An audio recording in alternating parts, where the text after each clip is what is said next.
Welcome to PCM world. तो friends, आज हम अपने यूट्यूब पे चैनल पे ये मेरी फर्स्ट वीडियो है और आज फ्रेंड्स हम अपने प्लस टू क्लास का फर्स्ट चैप्टर इलेक्ट्रोस्टैटिक्स करने वाले हैं।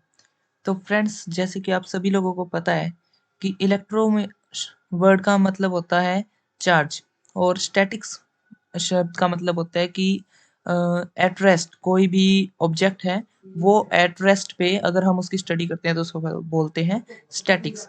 तो friends, electrostatics is the study of charges at rest. इसका मतलब है कि अगर इलेक्ट्रोस्टैटिक शब्द का मतलब ही ये है कि अगर कोई चार्जेस रेस्ट पे पड़े हैं, कोई ऑब्जेक्ट या फिर कोई चार्ज बॉडी रेस्ट पे है, तो हम उसके बारे में स्टडी करने वाले हैं। तो फ्रेंड्स, सबसे पहले यहाँ पे हम देख सकते हैं कि चार्ज की डेफिनेशन क्या है। तो फ्रेंड्स, चार्ज की डेफिनेशन है charge is an intensive property of matter, कि कोई भी ऑब्जेक्ट या फिर किसी भी मैटर की इंटेंसिव प्रॉपर्टी को चार्ज कहा जाता है, due to which it experiences electrostatic force of attraction and repulsion. तो फ्रेंड्स, अगर हम किसी भी चार्ज बॉडी को या फिर किसी भी चार्ज को किसी दूसरे चार्ज की अट्रैक्शन में या किसी दूसरे चार्ज की फील्ड में रखेंगे, तो वो एक इलेक्ट्रोस्टैटिक फोर्स ऑफ अट्रैक्शन भी हो सकता है या फिर रिपल्शन भी हो सकता है। वो इस फोर्स को फेस करता है। और फ्रेंड्स, हमारे पास टू टाइप ऑफ चार्जेस होते हैं, एक पॉजिटिव चार्ज एंड एक नेगेटिव चार्ज। अगर फ्रेंड्स हम इनकी एग्जाम्पल की बात करें, तो पॉजिटिव चार्ज की फेमस एग्जाम्पल है प्रोटॉन। किसी भी मैटर में या किसी भी बॉडी में इलेक्ट्रॉन एंड प्रोटॉन होते हैं, तभी वो न्यूट्रल होता है। और जैसे कि अगर हम पॉजिटिव चार्ज की बात करें तो हमारे पास प्रोटॉन होता है, और अगर हम नेगेटिव चार्ज की बात करें तो हमारे पास इलेक्ट्रॉन होता है। तो अगर इसका हम तीसरा पॉइंट देखें तो friends, charge on an single electron, कि अपने पास अगर कोई एक इलेक्ट्रॉन है या फिर कोई एक प्रोटॉन है, तो उस पे चार्ज होता है 1.6 इंटू 10⁻⁻19 कूलम। तो फ्रेंड्स, आप इसका स्क्रीनशॉट ले सकते हैं और जौन सी ये अपने पास ये वैल्यू है, इसको फ्रेंड्स आपने याद रखना है। इसको, ये बहुत इंपॉर्टेंट वैल्यू है। और इसकी वैल्यू फ्रेंड्स अगर हम किसी प्रोटॉन के लिए कहें तो इसकी वैल्यू पॉजिटिव हो जाती है, और अगर हम इसको किसी इलेक्ट्रॉन के लिए कहें तो इसकी वैल्यू नेगेटिव हो जाती है। और उसके बाद में फ्रेंड्स, अगर हम चार्ज की प्रॉपर्टीज की बात करें तो इसकी फर्स्ट प्रॉपर्टी में आ जाता है अट्रैक्शन एंड रिपल्शन।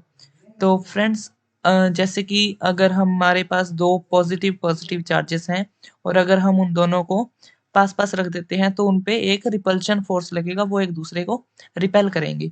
और अगर हमारे पास अनलाइक चार्जेस, मीन्स दैट कि अगर हमारे पास एक पॉजिटिव चार्ज है और एक हमारे पास नेगेटिव चार्ज है, तो वो दोनों चार्ज एक दूसरे को अट्रैक्ट करेंगे।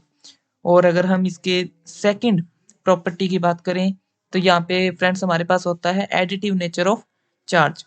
तो friends, additive nature of charge में ऐसे है कि अगर हमारे पास कोई बॉडी है, मान लो हमारे पास कोई, ऐसे करके हमारे पास अगर कोई बॉडी है, इस बॉडी में हमारे पास +4 कूलम का एक चार्ज है, एक हमारे पास +2 कूलम का है और एक हमारे पास -3 कूलम का है।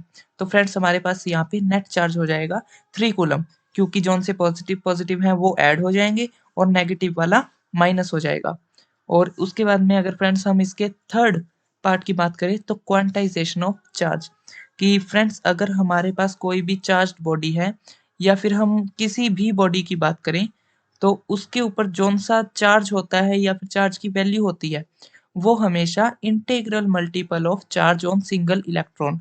इसका मतलब है कि हमारे पास सिंगल इलेक्ट्रॉन की वैल्यू होती है 1.6 इंटू 10⁻⁻19 कूलम। तो अगर हमारे पास कोई बॉडी है और अगर हम किसी भी बॉडी के अंदर या किसी भी बॉडी पे चार्ज की वैल्यू की बात करें, तो वो हमेशा इस वैल्यू का इंटीग्रल मल्टीपल ही होगा। इंटीग्रल मल्टीपल से मतलब है कि यहाँ पे जैसे कि मैंने n लिख रखा है, तो n की वैल्यू फ्रेंड्स 1 हो सकती है, 2 हो सकती है, 3 हो सकती है, और वो एक नेचुरल नंबर होगी, 1 से स्टार्ट होगी और वो आगे इनफाइनाइट तक जा सकती है। और उसके बाद में फ्रेंड्स अगर हम इसके फोर्थ पॉइंट की बात करें, इनवेरिएबिलिटी ऑफ चार्ज, तो यहाँ पे फ्रेंड्स ऐसे है कि the charge on a body does not depend on it's state of rest और मोशन।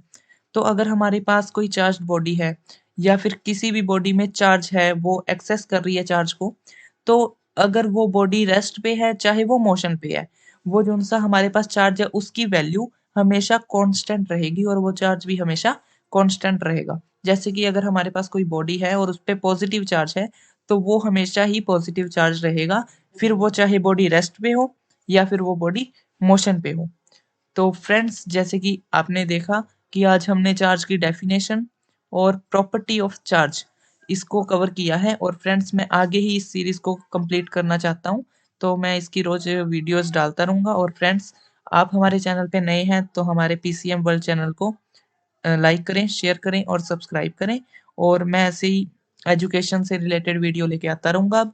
और थैंक यू फ्रेंड्स मेरी वीडियो देखने के लिए। बाकी पढ़ते रहिए। All the best.